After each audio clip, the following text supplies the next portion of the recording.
Maybe you'll see him stuck in traffic in Gaffney.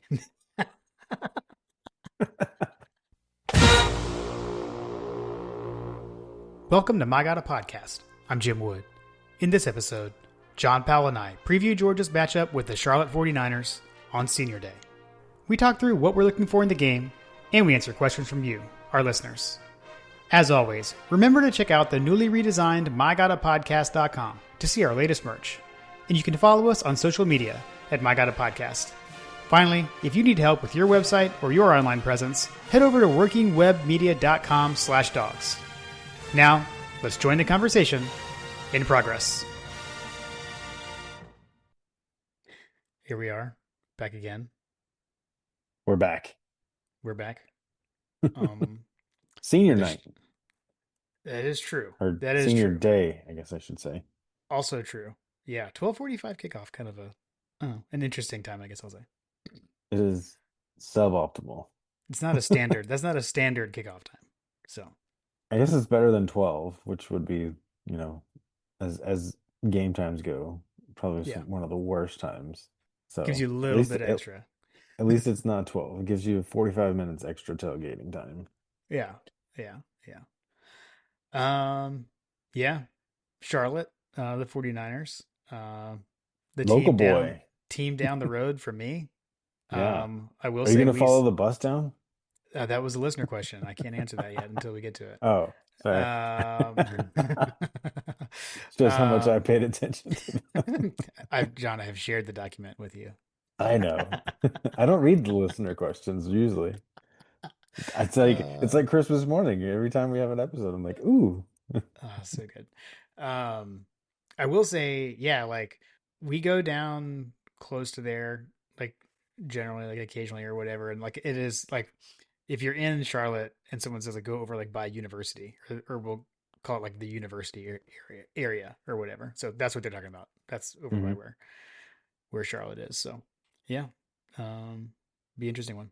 I think we just talked about this in the podcast before the podcast, but you were saying that like the girls have been to camps there and stuff, and it's kind of grown, I guess, kind of similar-ish to like how fast I would guess how fast Kennesaw State has kind of grown.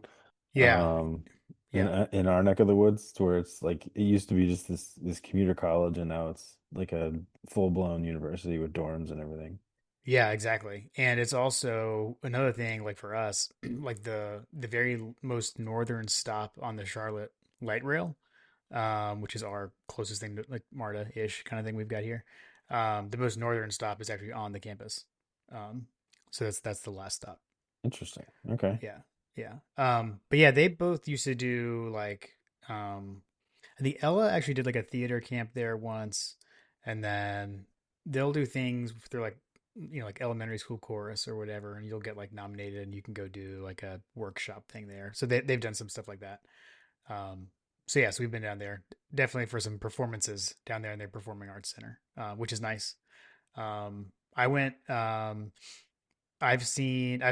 been to a basketball game there. I've actually seen Georgia basketball play at Charlotte basketball. Um, we had an exhibition game. We played them in an exhibition a few years ago. It was actually Anthony Edwards' first game, although I guess technically it wasn't a game because it was an exhibition. But that was the one time I saw Anthony Edwards play in person for Georgia. I took Lily down there for that. So Got it. Well, that's cool. That definitely tracks with some of the fun facts that I had, but I guess let's just get into the quick rundown before we get into that. all right, let's hit it. So the matchup we've got. Actually, before we get to the matchup, got to remind everyone always. You can follow us on social media at My God Podcast on Twitter, Instagram, YouTube, Facebook, and TikTok. And always remind people to head over to homefield.mygottapodcast.com. Check out the latest from Homefield Apparel. You can use the promo code HunkerDown for 15% off your first order. All right, now we'll get into the matchup. Okay, kickoff is Saturday at 12:45, as we discussed, at Dooley Field at Sanford Stadium. The Dogs coming in to this game 9-1, 7-1 in the SEC. Charlotte is 1-9. It has been a struggle for the 49ers thus far this season. Um, We'll talk more about that. We will. The Dogs are number 4 in all the polls, including the latest playoff rankings, which came out tonight. This game is on SEC Network. If you're unable to attend, the broadcast crew is Taylor Zarzor, Matt Stinchcomb, and Alyssa Lang. Sirius XM 106 or 190. The official hashtag that we will forget to use is hashtag Char, CHAR, versus UGA. And there is no history between these teams in football. This is the first ever meeting between the Georgia Bulldogs and the Charlotte 49ers. Weather looks like hot, actually. I saw a high of 77 on Saturday.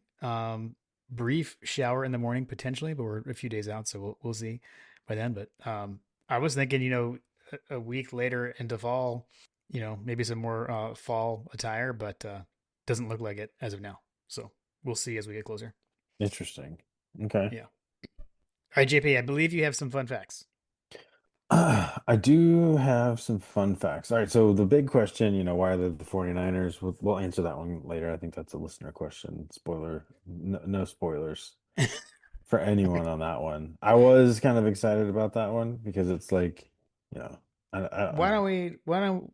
Okay, we can do it now. Let's do it now. We'll do it live Okay, if you want to roll into that. I believe that was one of Matt Key's questions, but I think he had a few. So okay. Matt, we're gonna jump to this for you now. All right.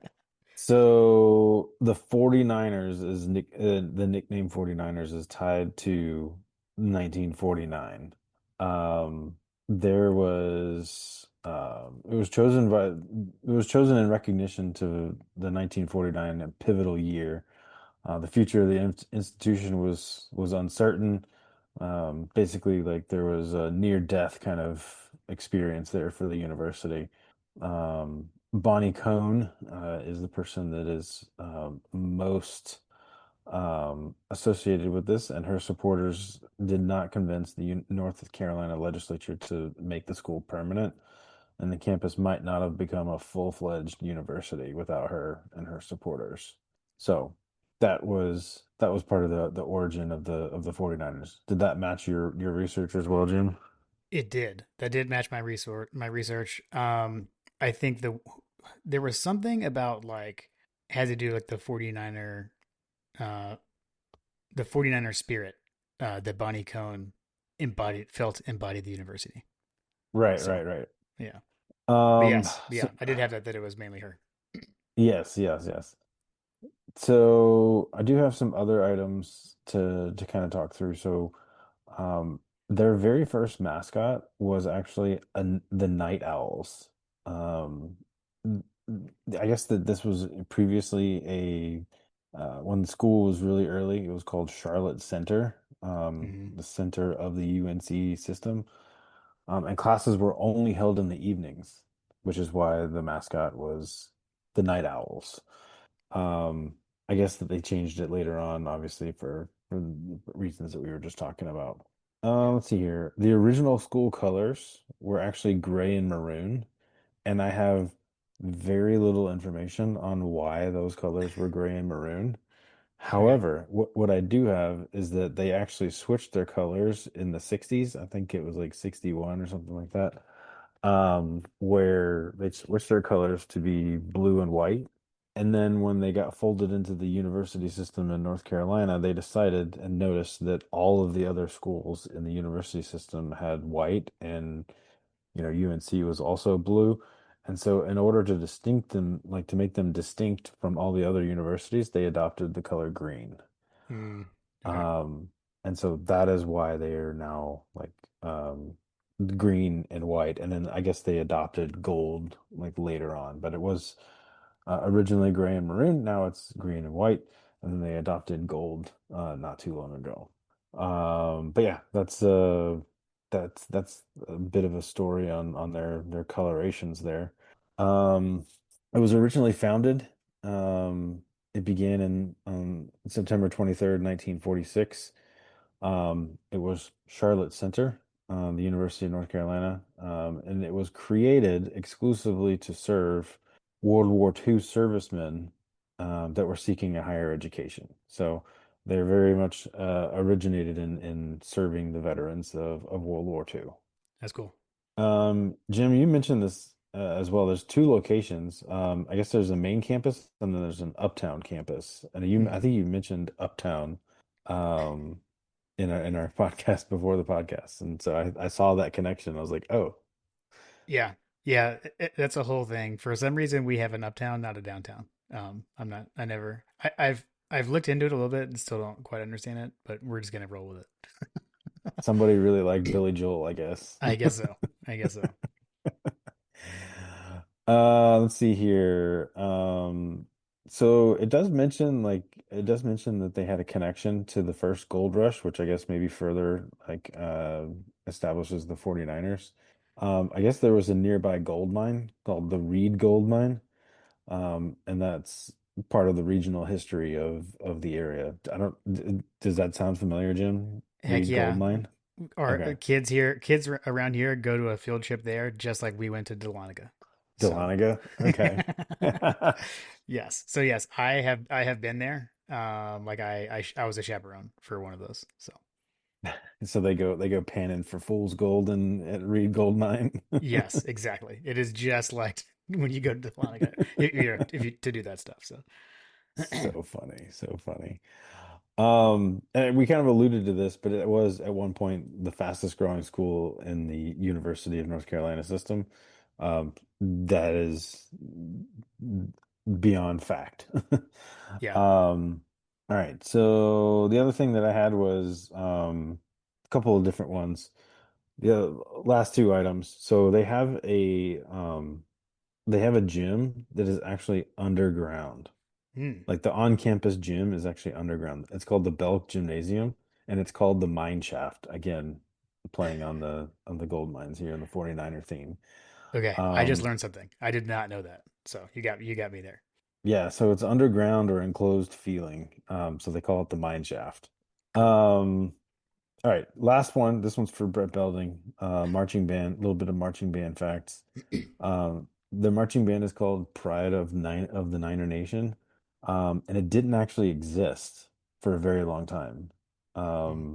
So even though the school started in the 40s, the band didn't actually start until 2015, which I thought was kind of weird. Okay, I can explain that. And Okay, I'm gonna pile on to fun facts. So okay, one all right. extra bonus fun fact. Tag Bonus team. bonus fun facts. First bonus fun fact is Ella and Lily have a friend who is in the marching band at There we Charlotte. go. They were texting him earlier tonight to confirm whether or not the marching band is coming to Georgia, what size, and does he get to come? Earlier, the last time I asked him, he said he did not think he was going to get to come. So we're trying to figure that out. That's the one thing. The second one is, did you know, John, they didn't even have a football team until 2013.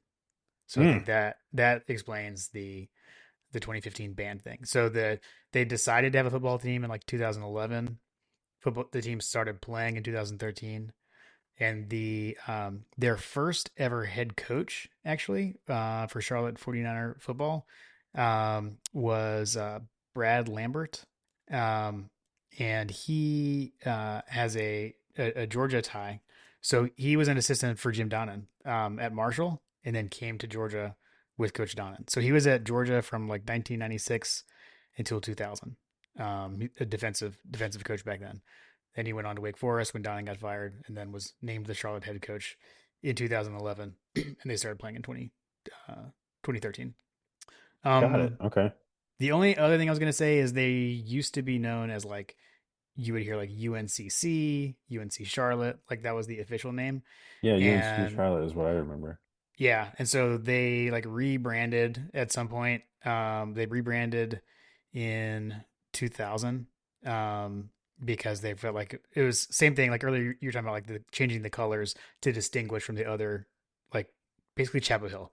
Chapel Hill kind of overshadows, right? So it's like because they're if you say UNC, you think of Chapel Hill.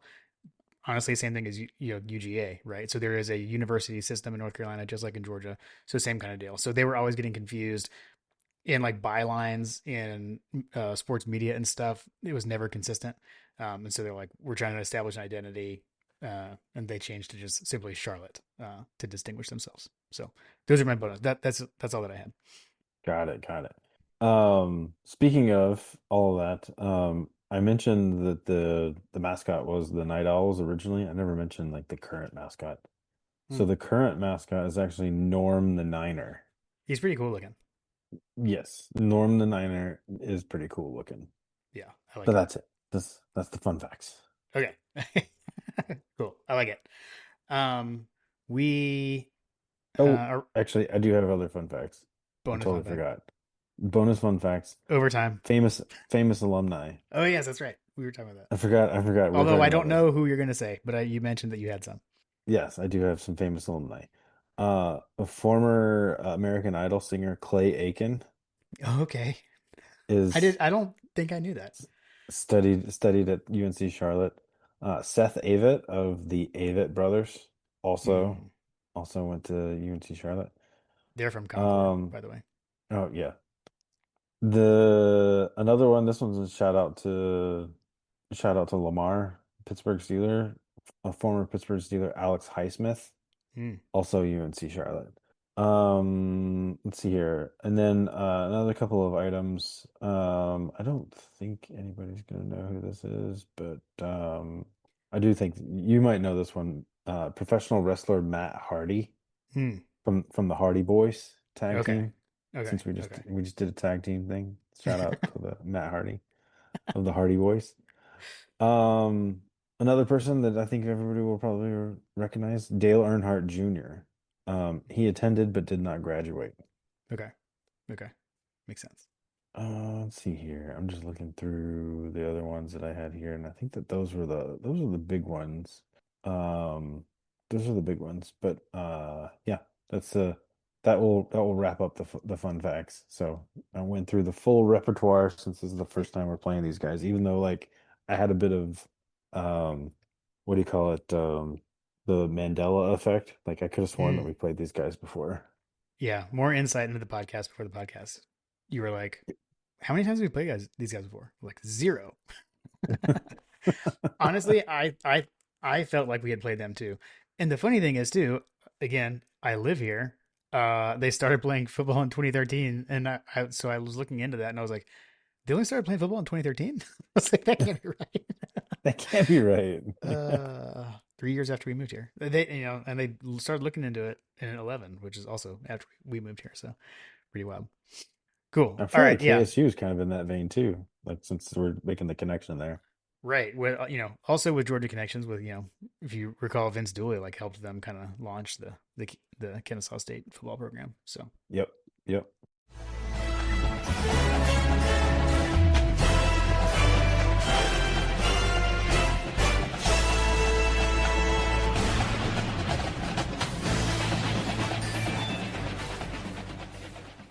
all right, this is Hasty's Hargret history for the Charlotte week. John Pell recently shared an Instagram video showing a timeline of seasons played by SEC schools. Aside from the schools that have left the conference or those that have joined the conference since the conference championship era began in 1992, Georgia and LSU are the only programs that have participated in every football season since the SEC's founding in 1932. Neither school suspended their teams during World War II, and both played during the abbreviated COVID season of 2020. That doesn't mean Georgia has played continuously since its first season in 1892, however. The 1916 Georgia season was a success, with wins over Clemson, Florida, Virginia, a strong team from the Citadel, and Alabama. At the conclusion of the 16 season, Coach Alex Cunningham had a record of 39 wins, 16 losses, and 6 ties.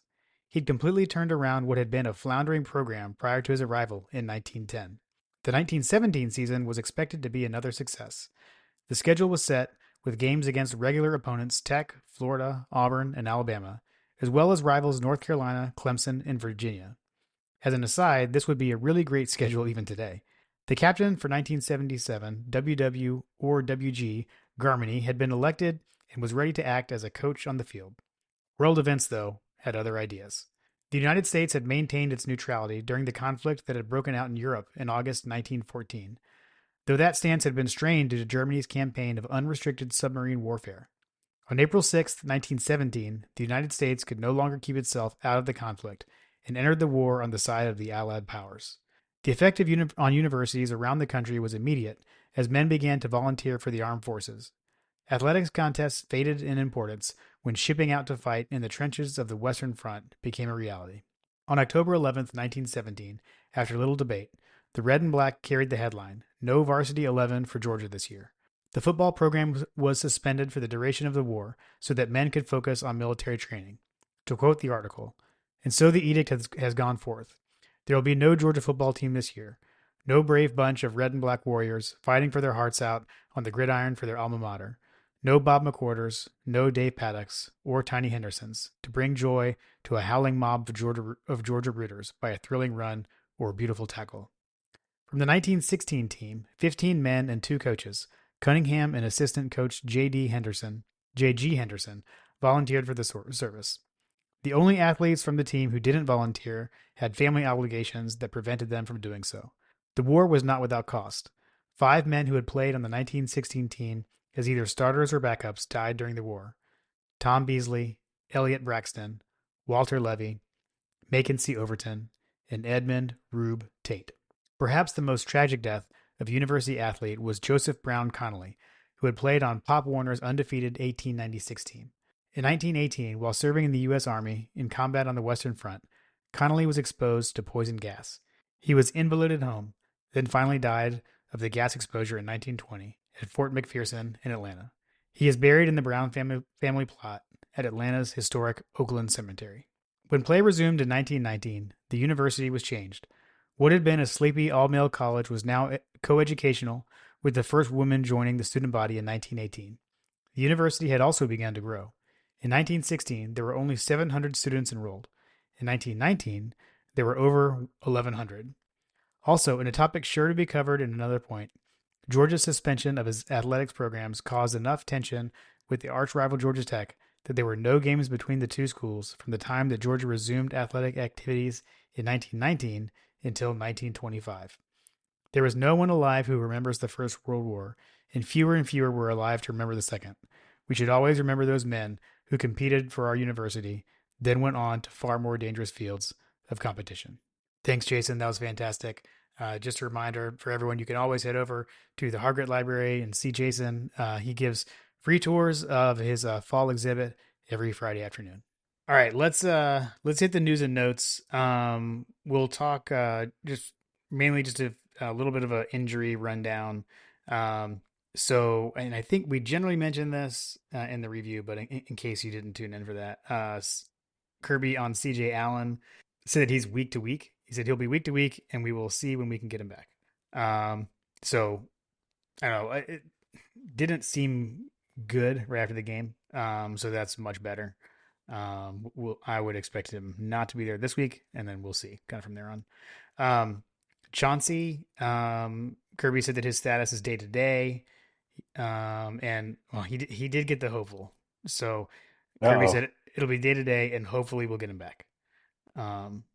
He said I would say that classifies as the hopeful gets to death. Yeah. So, and then the last one was he had a question about Kristen Miller, which I don't remember anything going on with him, but he said, as far as I know, he's good. So I'm not sure what that question was from.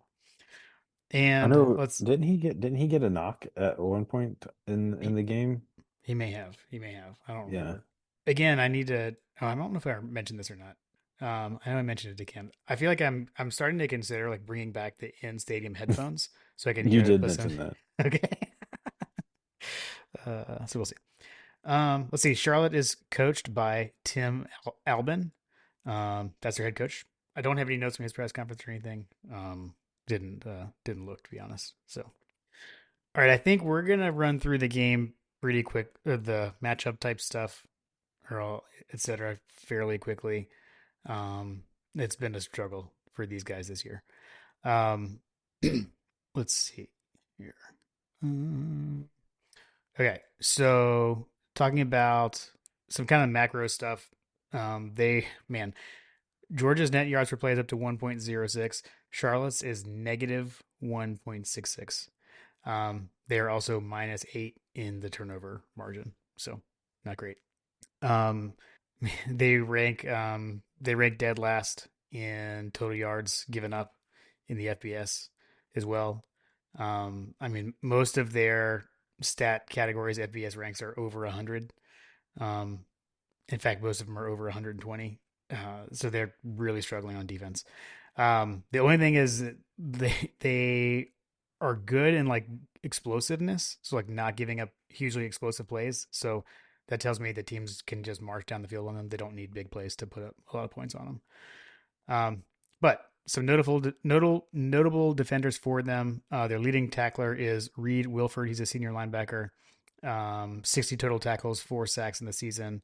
Jaquarius Conley is a senior defensive back. He leads the team in interceptions with 1. And Reed Wilford, I mentioned him already. He also is a lead. That those 4 sacks lead the team. So, John, what are you looking for out of our offense against these guys? No injuries, lots of points, lots of yards, and lots of rotations. Agreed. Okay. I don't know what else to say. Um, let's talk about our defense, their offense. Their offense is I would say equally struggling. They rank 117th in the FBS out of 136 teams in total yards per game. Um, yeah, 130th in points per game. So, been tough for these guys. Their quarterback is Grayson Loftus. He is a sophomore. He's thrown for 1,100 yards, 8 touchdowns, 5 picks. Rod Gainey Jr. is a freshman running back. He's got 231 yards and a touchdown. Cameron Smith, senior running back, 196 yards and no touchdowns. Their leading receiver is Javen Nicholas. He is a junior receiver. He's got 676 yards and 5 touchdowns. And then Sean Brown is a senior receiver, 422 yards on 29 catches and 1 touchdown. Hmm. Yeah, 126 on yards per play too. By the way, like it's just it's brutal. They have legit struggled. Yeah, I think yeah, I think like I said, I think that we'll be looking to have a big game against these guys no matter what. Yeah, yeah. Hey, here's what I want to look for in the defense: rack up some sacks for the Jordan Jenkins sack challenge and Bulldogs battling breast cancer. There we go. I Let's like look it. for The that. sack challenge. Yeah. Yeah, I'll take that. I'll take that. I think that yeah, this would be a nice game to gain some ground on the net yards per play kind of situation. Um, I think we're a ways off of the statistical benchmark for what makes and constitutes an elite team. Mm, Based on the advanced stats, and I think you mentioned we're like 1.06 or something like that. I want to say it's like 2.7 or something along those lines. yeah. Was a truly elite team a few years back. That's something that the senator used to talk about. And Rest in peace. I'm sure Josh knows a little bit about some of that as well. But yeah, overall, I think that it's just a good opportunity for us to get some get some guys in, make an impact, and then get them immediately out. Yeah, yeah, yeah. Seriously. Yeah. Expect to see some new faces on Saturday. Yeah, guys that have been kind of chomping at the bit. Maybe they've been on the bubble, on the perimeter of playing time.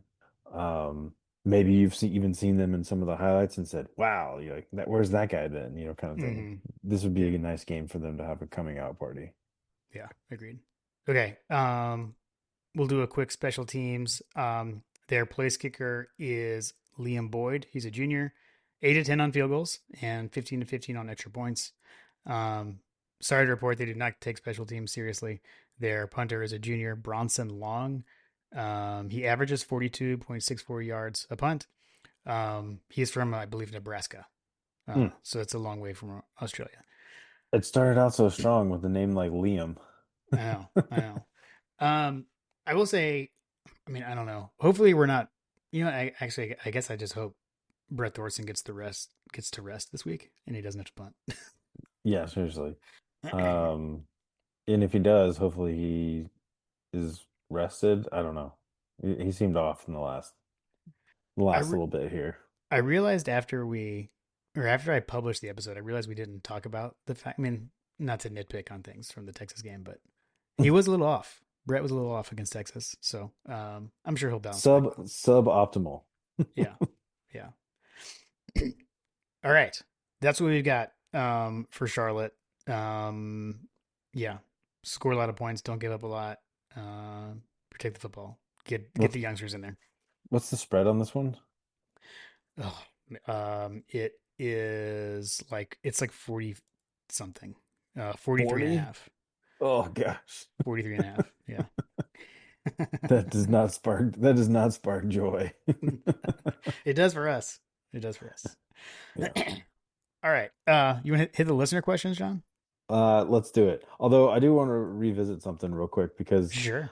I realized that I missed at least like in part some fun like UGA connections to UNC Charlotte. Are you Okay. aware of any UGA connections to UNC Charlotte I mean, other than the one I or mentioned, Charlotte, I guess I should say.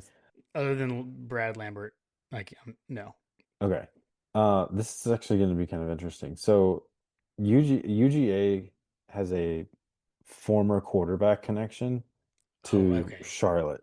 I did know this. Sorry. Go ahead. Joe Cox and Joe Tereshinski III have both gone on and coached at Charlotte. Right. Joe Cox, I think, as you know, he's part of the Ole Miss staff now. So that was one of his first stops after his playing days were over, being from Charlotte. Joe Cox was a coach at Charlotte at one point. And he Neither one of played these at guys are, he played high school at Independence High School in Charlotte as well. yeah, Joe with Cox did. Yeah. AJ Green, right? Yeah. Yeah. Yeah. No. Massaquoi with Oh, Massaquoi. Massaquoi. That's what. Sorry, I knew it was one. It Yeah. was one of our big time receivers. Um, but I think isn't AJ Green also from North He's from South Carolina? Carolina. He's from South Carolina. Oh, okay, never mind. Totally botched that. That's okay. Um, but yeah, I thought that was kind of cool. Joe T3 and Joe Cox, Yeah, little UGA quarterback connection with Charlotte. that is true. I knew that. I knew that, but that did not come to mind when you asked me. So cool. Got it. Okay. Let's see. As we head into the listener questions, we'll just remind everyone that the listener questions are presented by Working Web Media. So Working Web Media has worked with us for a few years now. They help us really out with all of our technology. They redid our website a couple of off seasons ago. You can head over to mygodapodcast.com to check out some of their work. You can always get to our latest episode right there at the top. You can head over to the merch store, see what all we've got. We were really able to expand that once we started working with Working Web Media. So if you've got a small business and you need help with your website or just your online presence, head over to workingwebmedia.com/dogs and they will know that we sent you their way. All right, John, kicking it off as always with the Belding bonus TM from our friend Brett Belding. Brett says, number one, under the new 9 SEC game format, what happens to these late season cupcake games? Um, I actually I think I have an answer to this, and I think it's these go away. Um, we do not have one of these next year. Um, I'll say that we actually have to cancel a game next year because we had 4 non-conference. We currently have 4 non-conference teams scheduled next year, and they all have dates, and there is not one the week before Georgia Tech. They're all up at the beginning of the season, and one will have to get canceled. And then with the other seasons I looked out, um, we don't have stuff like this lined up so much. So I think this probably goes away. We're probably playing a conference game the weekend before Georgia Tech heading forward, I believe. I don't know how you feel about that, John, or if you Yeah. agree. That's what my I, analysis is telling me. Yeah, I don't know. I think that this is one of those things that the cupcakes need to get eliminated. Yeah, yeah, yeah. I'm a fan of getting rid of cupcakes. Okay, okay. We're trying to make this the NFL light. That's going to be the next step is getting rid of cupcakes because then people will want to be at the games and I'm seeing already people trying to offload tickets and things like that, make me an offer kind of things. And if you're one of those people doing that, I get it. Like, Texas was took a toll and there's things going on, but like these cupcake games are they have their place, I guess. Mhm. Like, I mean, I'll be taking a kid there, so it's a good game to come if you've got little kids. So, Yeah, but I do think that it's just the reality of the business that is college football, big time college football these days. yeah, I agree. Um, Second question from Brett: Is there a chance that a three-loss SEC team makes the playoff? I, I I, mean, I would say yes. there's a non-zero chance, but the likelihood, in my opinion, I think is low. I actually don't think it is all that low. So Really? here's my scenario. My Okay. scenario is, well, it's Alabama has to make it to Atlanta, and then lose. And I don't know. So new playoff rankings are out. Alabama's 10th right now. Currently, A&M and Alabama are the leaders um, to make the SEC championship. If they both win out, there's still a few other things that have to happen actually, because it there's a scenario where Georgia, Ole Miss, and Alabama all end with one conference loss, and then you get into some weird tiebreakers because they did not all play each other. So it ends up coming down to like opponent strength of schedule. At any rate, if that happens, Alabama goes in at 10-2 and loses to A&M. I don't know. I'm not sure what that happened. I think that's the way that a three-loss team gets in, is that Alabama goes to the SEC championship, loses, and doesn't really drop. There's this whole like, now in the 12 team playoff, they're saying like they don't want to punish teams for making it to a conference championship game. We saw that with SMU last year in the ACC. So to me, that's where it's possible. Yeah. Should it be? No, but Right. again, this is the world that we're living in these days. Yep. We're living in a world where freaking Texas is tweeting out their number 17 ranking in the CFP, and Alabama's posting their number 10 ranking. Like, what are we doing, guys? Did we post anything at No, all? we never I, post I know we anything. didn't post that, but you sometimes we'll post something else like as a joke. Like it's basically like we don't post this stuff, so we'll post like something else. I mean, the I do see one. So it's just pictures from practice. It says day in day out. Go dogs. See, day in, day out. that's what we do. Just another day in Athens. It's just another day, another dollar.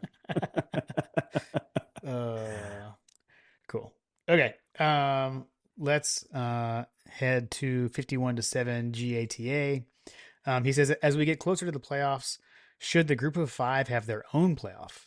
He says, I personally think would be a good thing. I mean, I I don't think that's a bad idea, honestly.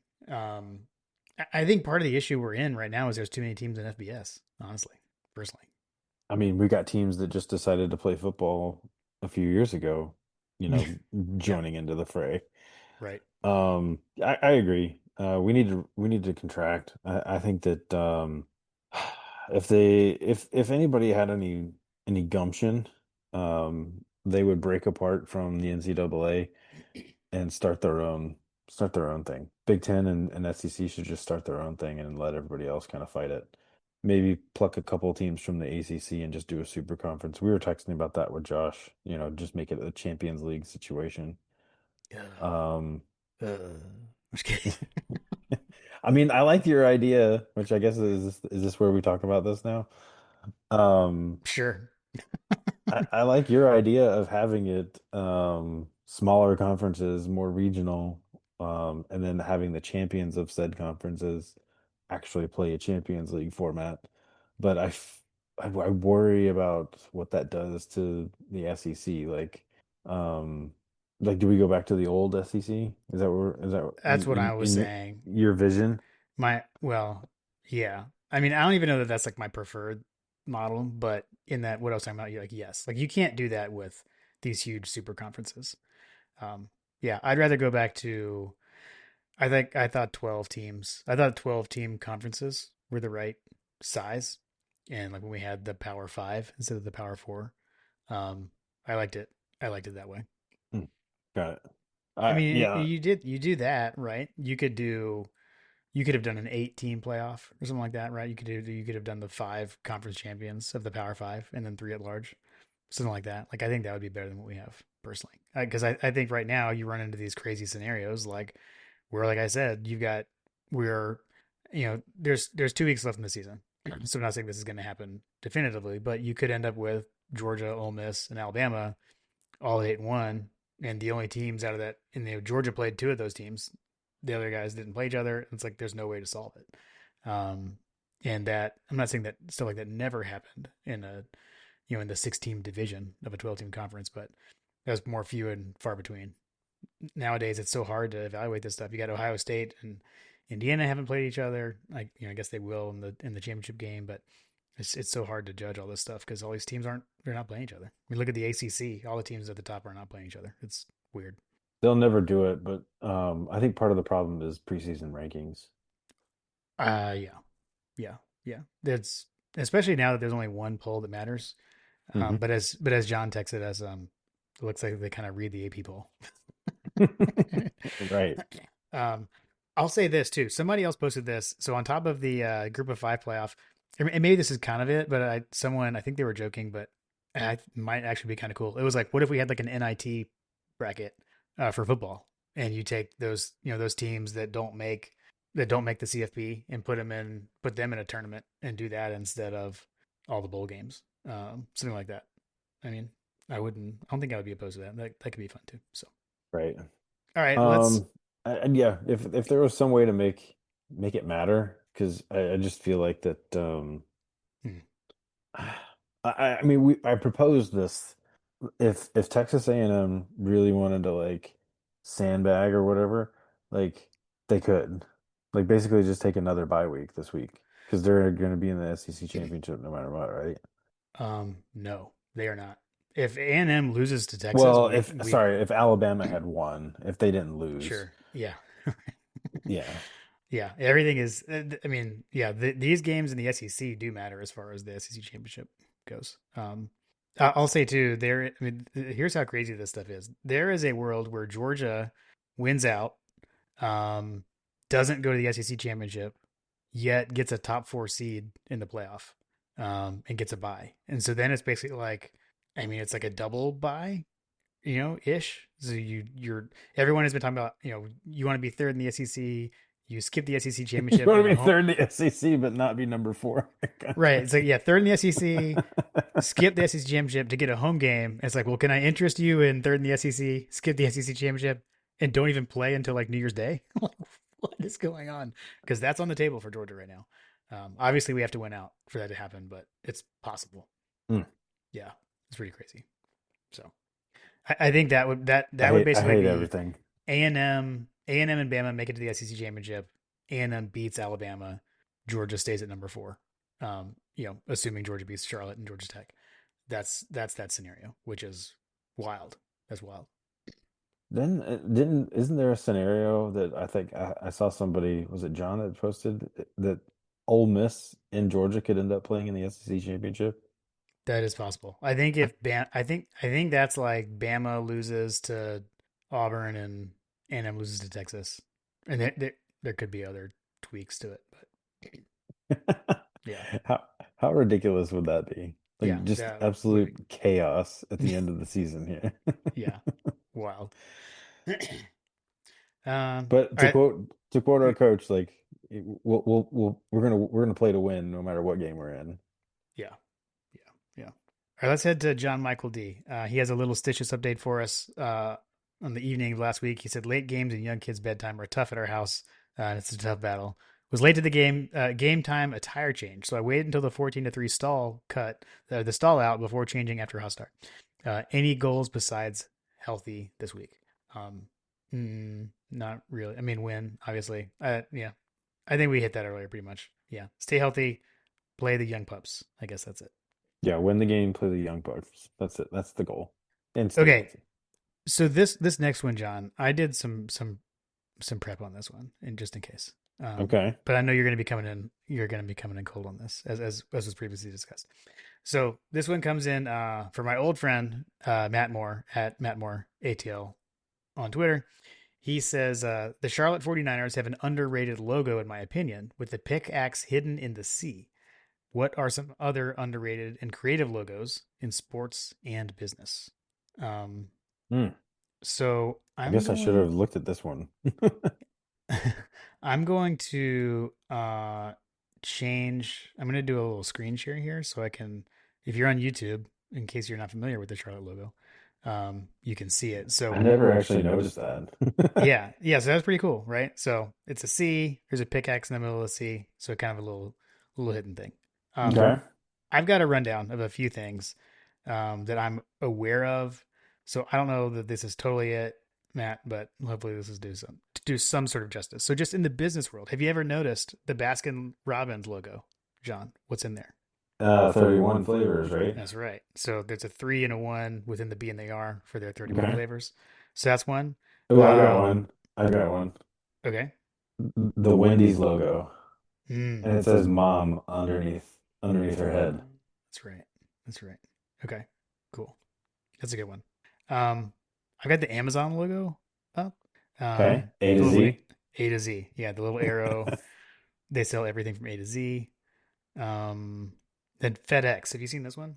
Have you ever noticed this? The white Well, space between the E and the X is an arrow pointing to the right. oh, right, right, right. Okay. I think it's because like they're always in the move or something like Always, yeah, always that. going forward or something Always like going. that. Yeah. I think that's it. Okay, so I got a couple of sports ones. Um, so this is the Milwaukee Brewers logo. So Yeah, it's it's a the M baseball and the mitt, B. but there's the M and the B in it. So I like that one. I think that Yeah, I one's do cool. like that. That's cool.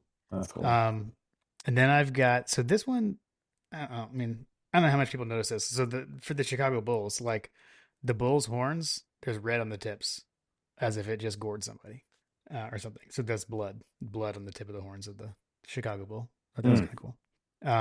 And then I've got an honorable mention, JP, Alabama, because they added the Bama Bangs to distinguish from the Atlanta Braves.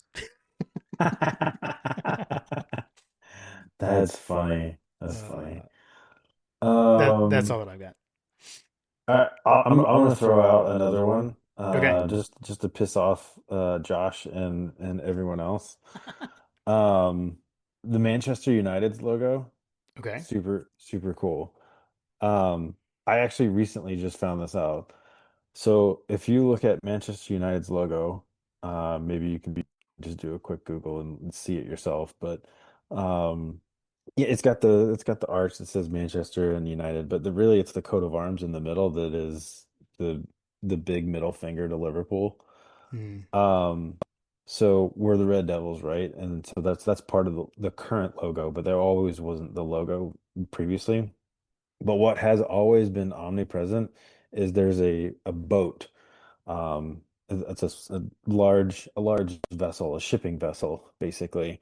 And part of it is when Manchester was founded, they didn't have access to a port, and so they were constantly using the port of Liverpool. Well, they eventually built and invested in a port and no longer needed Liverpool anymore. And so hence why they put a photo of a picture of a shipping vessel on there so that they could send a middle finger to Liverpool in perpetuity. Hmm. Got it. I finally just got it up. I was trying to scramble to bring it up. So if you're on YouTube, there's the boat there in the middle. Excellent. Hey, and you got your soccer minute in. So I did get a soccer minute. That's also a shout out British Bulldog. nice, nice. Yeah, Matt Matt works for Atlanta United. Excited to see Tata coming back. So looking forward to next season with Atlanta United. All right, Amen. let's Getting the band head. back together. That's right. Yeah, I'm excited for that. We might as well just bring Joseph back. I think that they will, dude. That'd be cool. Um, okay, we're gonna go to submitted by a friend of the show, Tim Riley, for his daughter Addison. He says Addison too shy to communicate directly. Addison, that's okay. Like I said, you can just email us. It's fine. Um, how do we use this game to prepare for Georgia Tech? Um, that's a good question. I'm not honestly. I'm not sure. So one thing that we used to do, like back when Paul Johnson was at Georgia Tech, we would sometimes schedule another team like the week before Georgia Tech with a funky, like gimmicky offense. And so for stuff like that, we would definitely use the opponent prior to Georgia Tech to prepare for stuff. I guess the only thing I would say is there could be some manufactured adversity type stuff potentially. So I don't know. I guess that's what I would say we might do. Yeah, I mean, I think that playing the youngsters will prepare us for Georgia Tech because we could be in like 5 overtimes. Oh, oh God, too soon, too soon. Uh, okay, let's go to Fletcher Proctor. Fletcher says Stetson had it and Gunner has it, but it's a different it. Stetson was snarky, cocky, with a chip on his shoulder. Gunner will aw shucks you and stab you in the heart. Just glad we don't have back under center. uh, Dogs by 49 and Hoop Dogs swatted the bugs. Yes, they did. That was fun. We talked about that last one. I'll say, man, Gunner has the aw shucks off the field.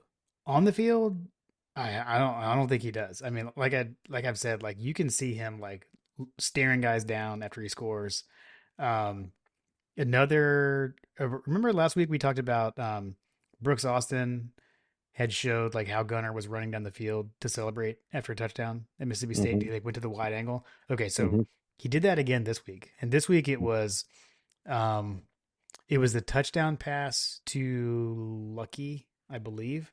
So he's kind of rolling out to his right, and he got hit after he threw. And what Brooks's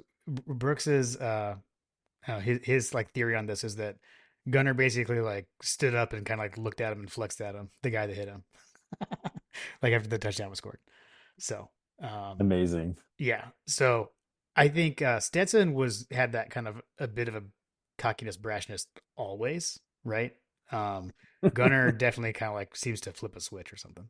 It's like he steps onto the field and Superman, jumps into the telephone booth or whatever and comes out. Yeah, yeah. I mean, it's kind of like when Lincoln Hawk turns his hat around in Over the Top. Yeah, yeah. What an absolute pull. You never know what you're gonna get. Oh my god, You podcast. never know what you're gonna get here. All right, Fletcher. Hopefully that suffice for you. Um, Excuse me. okay, so we've got a few. We've got a theme here for a few. So we'll start off with Ryan Heinko. Um, he said, "I was watching an SEC short the other day, and an old one started right after that, and it included a South Carolina fan claiming, with five-star Gunner Stockton coming in, that they were going to run the table the next year." So he said his first question is, Gunner sitting behind Beck has caused the rest of the world to forget that he was a highly touted recruit and would have been a day one starter for a USC junior program in shambles. It's time he got some Heisman talk. Um, I'll just add the real Stewie asked us why isn't Gunner at the top of the Heisman list. And then also All School wanted to know if Gunner's going to get a trip to New York for the Heisman ceremony. I know, John. I When's was I was texting you about this like before the season. By the way, sorry. What was your question? when is the cutoff for when they send those invitations Well, I out? mean It's the before the CFP, isn't it? yeah. So basically, like the votes, you send in your votes like after the conference championship games, like after that Saturday.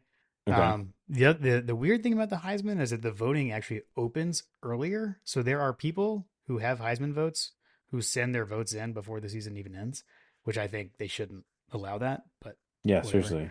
Um, Like so you, yeah, you can't vote until the season's over. right, Like right. kind of like it's kind of like I don't know. Yeah. But I know you and I were texting about this before the season because I was texting you. I was getting frustrated in the preseason, like listening to some other podcasts talking about Gunner and like that Beck was the 5-star guy and that Gunner isn't that. And I was like, I mean, in the very final rankings, Gunner was not a 5. But as Ryan has pointed out, at one point Gunner was a 5-star. They like downgraded him late. I saw some people talking about like Gunner basically didn't go to all the camps, and so that can hurt your star ranking. So he dropped a bit. Um, but yeah, I totally agree. I totally agree. I think everyone's kind of acting like he's this 3-star guy or something. I mean, he was a 4-star. He was a consensus 4-star. Was a 5-star at one point, and it's showing. Um, he should, man. I mean, I think he should. He should get. I'm not saying he should win the Heisman, but he should get an invite to New York. Is my opinion. And I Ah, know I did see tonight he's up to like fifth in the betting odds for the Heisman. So yeah, I think that it's going to come down to his odds are going to come down to how he plays against, the next two games. I think that statistically he is having a better season than Stetson Bennett did. when he was invited to New York. Yep. All things considered, like that in and of itself should probably warrant an invitation. Um, I think that if he continues to play and win, I think he probably will. Um, and he doesn't have a game like Marcel Reed had last game. Mm, I think that Marcel Reed's first half against South Carolina was probably one of those like quasi disqualifying situations, but then he had a great comeback in the second half, which sure. maybe kind of offset that. But that's what I'm saying. Like Yeah. if you have the if you have the bad game or whatever, and it tarnishes everything else, then um, I just don't see him having that. Like the body of work that exists here is that he knows how to manage the game. He's building in confidence. It's only getting better. Like it seems like that we're really kind of peaking at the right moment, and I just think that you'd be hard pressed to not invite him to. How many people do they invite? It's Is it kind four? of it kind of floats, honestly. That's another thing. I don't think Mhm. it's consistent. It's usually 3 to 5, I believe. Lately it seems it's been like 5, I think, 4 or 5. I Someone found posted about Haynes King stats, and they're like pretty similar to Gunner's, other than the touchdown passes passing. But right. it, and I think Haynes King has more rushing touchdowns and more rushing yards, but Gunner has more passing touchdowns, kind of thing. Yes. Yeah.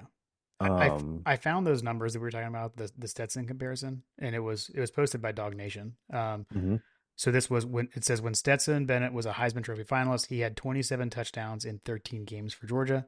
mhm. After another 5 touchdowns showing, Gunnar Stockton has 27 touchdowns in 10 games for the Bulldogs. So at least on touchdowns, he's already there. So Yeah, I don't know where he's at from a yards standpoint or anything like that, but yeah, yeah, I think he's earning it.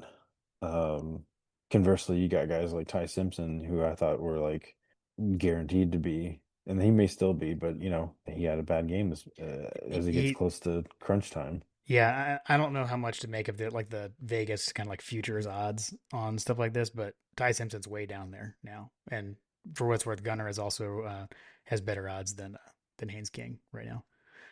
Um, let's see. All School had said, yeah, he's finally getting the respect he wasn't getting in August. Who's playing at a higher level against ranked teams than he is? I mean, I think that's a great question. Um, I'm not sure. I'm not sure. Um, I, I I I I will say Mendoza is the leader. Um, and if he goes off against Ohio State, I would. It's probably going to be San or or Mendoza, honestly. Um, All School also said, "What are the chances that Gunner is the starting quarterback at Miami next year?" Wait, what? that Don't you put was. that evil on me, Ricky Bobby? um, let's see. The second question from Ryan Heinko was, "Can't believe I'm saying this, but where would we be today without one Robert Michael Bobo?" Mm. We probably have less quarterback talent in the room, and I mean, we just pulled in another quarterback guy for what 2017 or something like that. So we got Jared Curtis, and we got another guy coming in. Like the quarterback room is completely safe when it comes to having Mike Bobo on staff. Yeah, 100%, 100%. Like no matter what, we're gonna have a good quarterback when he's here. So regardless of who ends up leaving, whether it's at the end of the season, Puglisi or Ryan Montgomery or Mylander, or if Gunner decides to go pro or something along those lines, like there's always going to be someone there. Yeah, yeah, yeah. So we always say in Kirby we trust, but like in in UGA quarterbacks, I trust Bobo. Yep, yep, 100%. Um, okay, let's go to our friend Greg, Dogs fan forever on Twitter. This is a tune-up game which has potential to be misleading in terms of progress. The last 2 games he played to our potential with room to improve in spots. I can see this game being boring with a lot of players getting reps. Thoughts on what a good game looks like? He had good game in quotes. Honestly, I still think it's what we said earlier. Stay healthy, get the young pups in.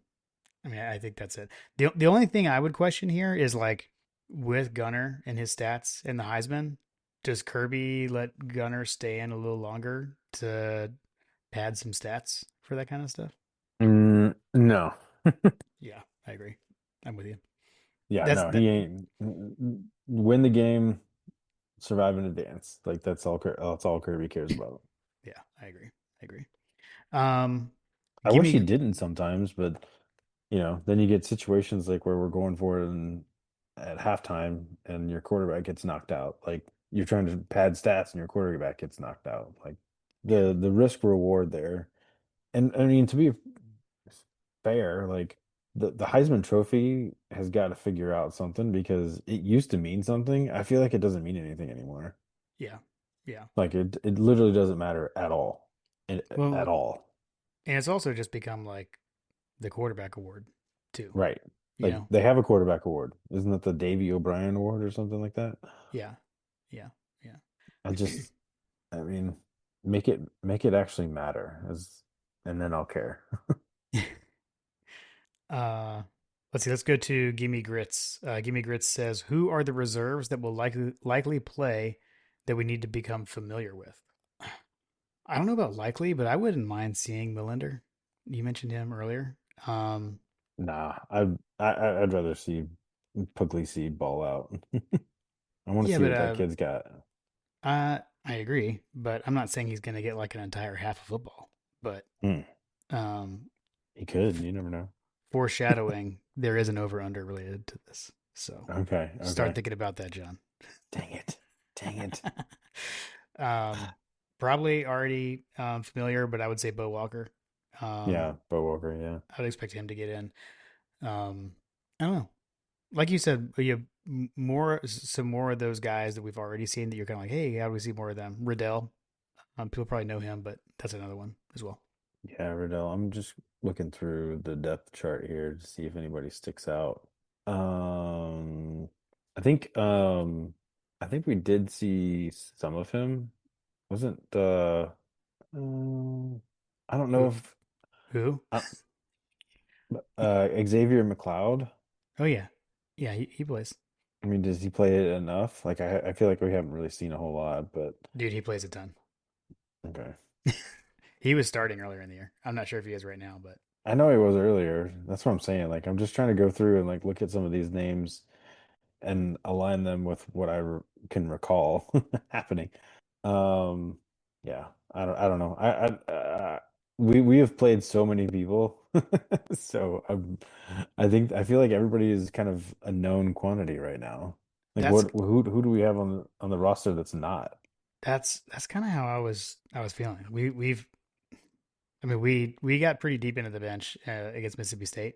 Um, so yeah, in general, I would agree. I don't know, maybe Jaden Harris maybe is another one. He got in. He got in on had a big special teams. He's the one that made the tackle on the kickoff against Texas. Maybe he gets some run like on the defense. I think that's probably gonna Hmm. be more of it, right? Like the guys that are playing special teams get some play time like on the offense or the defense. I don't know. Maybe we'll see Micah Isaiah Bell. Gibson. I was gonna say Micah Bell, brother of the unofficial official wide receiver of My God Podcast. Watch out for him. Nice. Nice. There we go. There we go. Yeah, Uh, I mean, just basically go and pick some true freshmen that haven't really played a whole lot. I mentioned Isaiah Gibson. I don't know if he's yeah. hey, maybe we okay. Here's one. Although we've seen him, but maybe Taylor Taylor. Maybe Well, he'll be I did back. see that he was coming back. Yeah. So Taylor Taylor, C.J. Wiley, some of the young receivers, CJ maybe. Wiley, that's a good one. Yeah. Yeah. Yeah. Okay, we were able to summon some up. Hopefully that works. Yeah. Butcher the hell out of it. Okay, Boss Dog says, "Do y'all have a non-power four team you pull for?" The closest thing I've got, I don't have an FBS team that I like think of at all. The only thing I will say is the Mercer Bears. I do pull for them. They're in the FCS because our neighbor Kendall Harris is a starting receiver for the Mercer Bears, and they won the SoCon. So they've their social media picture actually was like him holding up the trophy. It was pretty cool. So they're SoCon champions. They made it all the way to the championship game last year in the FCS playoff. Hmm. So hopefully Mercer's getting ready to make another run in the FCS. So that's the only other team I really pay attention to. I don't really pay attention to anybody, but I mean, if Georgia State's playing, I'm like rooting for them because Del McGee. Yeah, okay, that's fair. Okay, let's go to our friend Matt Key. Okay, first question. How long before the starters are pulled? What do you think? Um, I would say halftime. I'm hoping Yeah. that we get a good solid half, and then we get a second half of practice, basically. Yep. I agree. Let's see. Matt is the one who had asked about why the 49ers in Charlotte, so we did answer that. Um, and then he also said breakfast or brunch for early game eats. I guess It's I'll it's go. it's Carol's country covered, There you go. regardless. I was gonna say that I consider that breakfast, so it's breakfast. Yeah, Right. breakfast. Yeah, give me breakfast for sure. I'll have a Chick-fil-A or something like that inside the stadium, or a double The Chick-fil-A double Chick-fil-A. if you're really dangerous. Too good. Let's see. Bill, Ohio Georgia Bulldog. How long does Gunner play? Do you think Gunner plays for the full first half? For sure. Yeah. Okay. Uh, I think we're in for a half. how many touchdowns does Puglisi have? Ooh, is this part of over unders? Do not believe that is an over under. So you Okay. can feel free to answer. I'd say that he's probably due for one touchdown, maybe two. I don't I'd know. set the over under at 1.5 if we were doing that. Push. um, and then Bill said, who is the third string quarterback and how much time does he get this game? So I think it's Montgomery, I right? think it's Montgomery as well. Yeah. Yeah. Ryan Montgomery. Um, Hmm. Melender is the other freshman quarterback. Um, we saw him in the spring game, but have not seen him enter an actual game yet. Right. Okay, and Bill said for Buckeye Land, Patrick and I are still raising hell among the nuts, and the picture was both of them. They've got some My God a Podcast koozies with the silver stitches, silver bridges koozies. So Maybe appreciate we it, Bill. should Love that. maybe we should drop the plug for the holidays on that one. Yeah, you should order them soon. Head over to mygodapodcast.com/store. Check out the lineup, check out the koozies. Get those orders in so they can make it in time for the holidays. All Perfect. right. Friend of the show, Tim Riley. Uh, okay, this was the spoiler earlier. Jim, are you riding down with the team this weekend? That's why I couldn't answer that earlier. So no, but I do wonder when they're going. I'm assuming they're probably getting there before we will. We're going to be coming in basically like when Kim gets home from teaching school. Um, we'll head down. So not riding with them. Maybe we'll see him on the highway. I doubt it. I don't Maybe you'll see him stuck in traffic in Gaffney. know. Oh man, I will report back if we do. Um, Freaking Gaffney. let's see. How long do the starters stay in? We answered that, and need to get healthy for Georgia Tech. Amen, brother. Agreed. Man, brother. Need to get healthy for all the rest of the games. That's right. That's right. Especially on the offensive line because man, we are balling out. Ooh, ooh. On speak. Wait. Okay. On the Christmas list is speaking terms in the cards right now, like with Stacy. Yeah, Okay. absolutely. On speaking I mean, terms. I don't think that this game is gonna make an impact, but Yeah. Yeah. Yeah. um, we got some time left in the Nice. holiday I like it. season. I like it. I like it. All right. Let's do the next one. Fireball. Jason Huggins, the Hug Dog, checking in. He says only one question this week, guys. Do you prefer a top four seed and a month off, or a home playoff game and play sooner to regain our momentum? I'll hang up and listen. Mm. This one is because this one I love it. This option does not include or play in the SEC championship game. Um, this one is kind of weird, right? So I was when I was saying that earlier, right, and like the whole like the double bye scenario. Hmm. So this is the scenario where you skip the SEC championship, um, then you get like a full month off, right? Because you don't play a game in December, and then you don't play a home game, and you just start off. Um, that is kind of a weird scenario. Like that is a long layoff, um, and you're going to be playing a team that has at least just played last week and may have also played in a championship game, and lost potentially. Um, I don't know. Where are you on the like? Is there any part of you that wants to go to Atlanta? to the SEC championship, or do you want to skip it? I mean, I look at it as a what's in it for us. Um, what's in it for us is to win an SEC championship, which Kirby Smart mentioned that not many teams get to do. Which is a great like feeling, but what actually matters in the way that the powers that be have structured college football is for us to not care about that. Yeah. Um, getting to the show, just like with, college basketball, like do you think that like the college like are Duke and Kansas and all those guys like are they like obsessing over being the first seed for their region or whatever?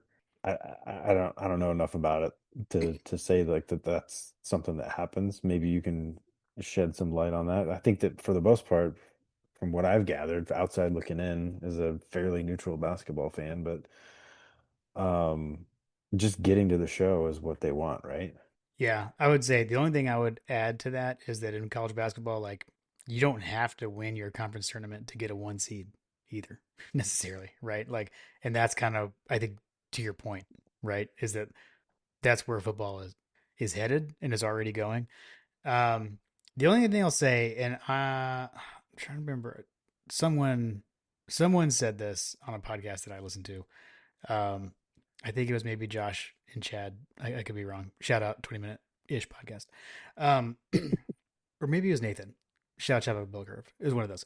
And it was basically like, let's not like over course correct and just assume that because last year Ohio State missed their conference championship game, was the eighth seed, played the first week and then ran the table, that that's going to happen every year. Like we're going off of a very small sample size of 1 year of this 12 team playoff. So I don't think we should like over index on that. And I'm 100% personally guilty of doing that. So I'm not sure. Um, between those two choices though that you gave us, Jason, I think I would rather be the 5 or the 6 seed and get a home game and like kind of get going, other than waiting and sitting there for an entire month, no SEC championship, and then have that crazy bye. I think. I'm not 100% sure.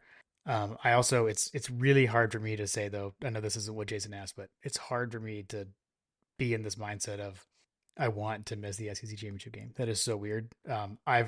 I said last year in the season preview that that would be advantageous for a team to do that. So I know I've definitely said it, but it's a weird feeling. I'm not Yeah, I 100% mean, like, yeah, we won it last year, and it yeah. And it was awesome. was awesome, but it didn't matter. Right, right. Like, Yep, yep. It didn't. It didn't. In the way the sport is organized right now, it didn't. So if there was something that, yeah, I don't know.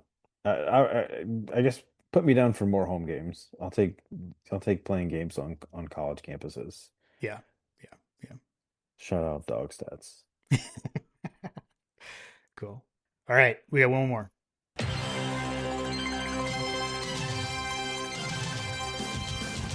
Oh my God! My God, a freshman.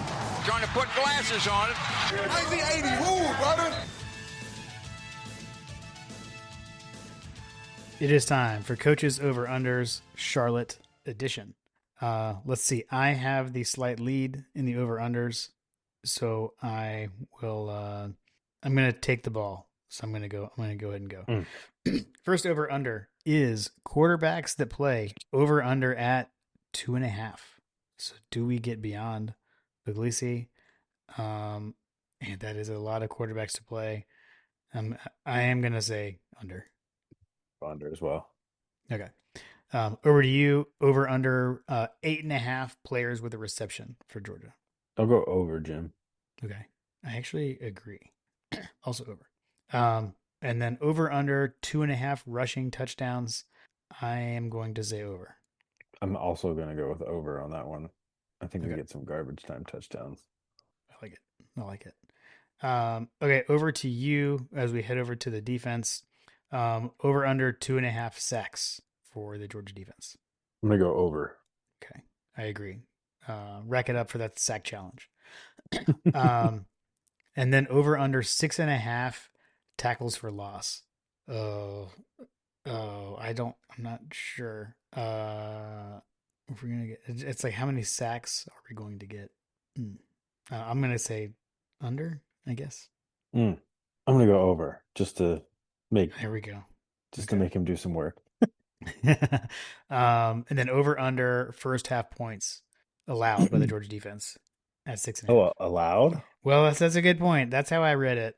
It's under the defense.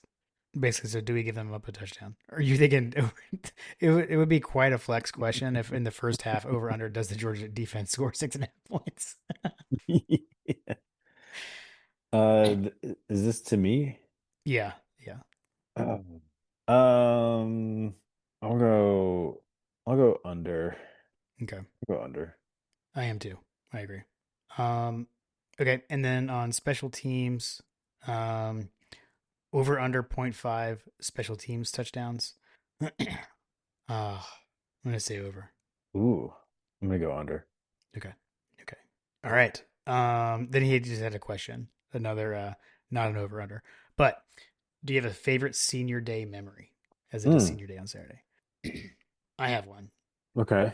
I don't necessarily know that I do have one. Mine is going to be when David Jacobs walked for senior day. So if you're not familiar, back when John and I were in school, David Jacobs had a stroke, ended his playing career, and had a goal to be able to go through rehab and be able to walk out on senior day, and he accomplished that. So that was pretty cool. That is cool. Yeah, I got nothing on after that one. Okay, yeah, sorry. I got nothing. uh, Anything cool. I'm gonna come up with could be terrible in comparison. All right, well, Coach, appreciate you as always. We'll get to your picks in a minute, but thanks for sending these in and tracking them as well. Um, Yes, thank you, sir. okay, let's get our game predictions. Mentioned this earlier. Georgia, according to OddsShark, is favored by 43.5. The over/under is 53.5. That puts the implied score of Georgia 48.5 to 5. The OddsShark predicted score is Georgia 40.8 to Charlotte 4.2. Parker Fleming, his college football graphs, has Georgia 44.75 to Charlotte 2.73. Our scoring impact is wacky, John, because it only goes against like the Power Five. I think we're only like the second Power Five team they've played. But it is interesting. Our predicted score has Georgia 25.95 to Charlotte negative 0.58. Sorry. Amazing. not Amazing. not to be dismissive. Not to be dismissive. I'm sorry. But like Lily Bad was actually news. yeah, Lily was sitting next to me when I was like pulling this stuff together and I hit the refresh button. I was like, "Oh my gosh." I was like negative points. Um yeah. I um I don't know. I'm going to go dogs 51 to 7. Ooh, wait. 51-7 is your score line, and you predicted under on the 6.5 first half points. Yeah, cuz Okay. we get a garbage time. Okay. Um, okay. Um, I don't know what to say about this one, Jim. Um, Also, I only said that because I was using 51 to 7 GATA's handle. I mean, that was not lost on me, Jim. Carter, what's the score? What's the score prediction? Why are you asking ChatGPT? I'm gonna expose you on your own podcast. You're a fake Georgia fan. I was asking ChatGPT what they thought the score was going to be. So good. So good. You know what? It's not a bad predictor. Not a bad Solid like 50. couple of field goals, 50. Yeah. According to ChatGPT, it's 45-10, Jim. Okay. We're going to go with that. Outsourcing. Look, Well, yeah, that's what I'm saying. Carter That's what wouldn't I'm answer. saying. So you had to go to ChatGPT. That's fine. Yeah. Yeah. All right, let's head to coaches pick'ems. We've got starting off, we've got Arkansas heads to number 17 Texas. Texas is an 8.5 point favorite. This game is at 3:30 on ABC. Seems like a really low spread for a game that I feel like should not be close. Yeah, agreed. Give me Texas on that one, Jim. Okay. Um, I do the same. Bounce Um, back game. yeah, I honestly I do think so. Um, then we got Kentucky heads to number 12 Vandy. Vandy is a 9.5 point favorite. This game's at 3:30 on ESPN. Hand Now it this over to is you. yeah. I'm gonna take Vandy. This is one of those ones though that is on the table of could make an impact. Although so is Arkansas Texas. Like these are games that could impact the SEC championship game based on this whole winning percentage thing. Mm, But I do think Vandy's gonna win. okay. Yeah, I've also got Vandy on that one. Okay. Let's see. Number 20 Tennessee is a 3.5 point favorite at Florida. 7:30 p.m. on ABC. Mm. 3.5 points seems like a really low number. Yeah. I don't know. Give me Tennessee on this one. I just don't think that Florida's got it in them. I'm going to take Florida at home at night in the swamp. This feels like one Mm. of those Florida beats Tennessee for no reason A trap kind of game games. I don't and know. Just and completely ruins their season. yes, yes. Are there implications for us on that? I don't think this one. This is not one of the ones that impacts. I don't believe. Okay. And then the the only like two ranked team matchup in the SEC. Number 23 Missouri at number 8 Oklahoma. Oklahoma is a 7.5 point favorite, and this is a 12 o'clock game. So this is the nooner on ABC, and it's the only like two ranked team matchup. I guess Hmm. this is me going first. I'm going to take Oklahoma. Yeah, I would take Oklahoma on this one. Although it is the new Missouri could very well pull a South Carolina at Texas A&M kind of situation and then fade fade out. Mm. I could Yeah, see that. I could this see would something like be that happening. 11 local time, I believe. Right. Yeah. So yeah, super early game. I'll tell you, man, that Hardy guy, he has with like 300 yards rushing or something crazy like that in the last game. Um, but all right, well, thanks, coach, for the pick'em games. We'll see how those pan out. Um, I'll head back to watch that Tennessee Florida game at night. Yeah, for sure. So yeah, we're heading down, or just Kim and I are heading down. So we'll be down there for the game. Uh, sounds like you're gonna be heading over to Athens for the game as well. That's the plan. I've got the tickets. Heading over with Caroline. Okay, cool, man. Cool. Uh, Try to get out of here early-ish. mm, yeah, I always yeah. end up leaving later than I want to leave, so we'll see. uh, Try to okay. get out of here early. I may try to secure some grits on Saturday morning. Ooh, that'd be So, cool. we'll report back if that happens. All right, all right. Well, we got the 49ers, the Niners going in there. And we're gonna clean house. I like it. Go dogs. Go dogs.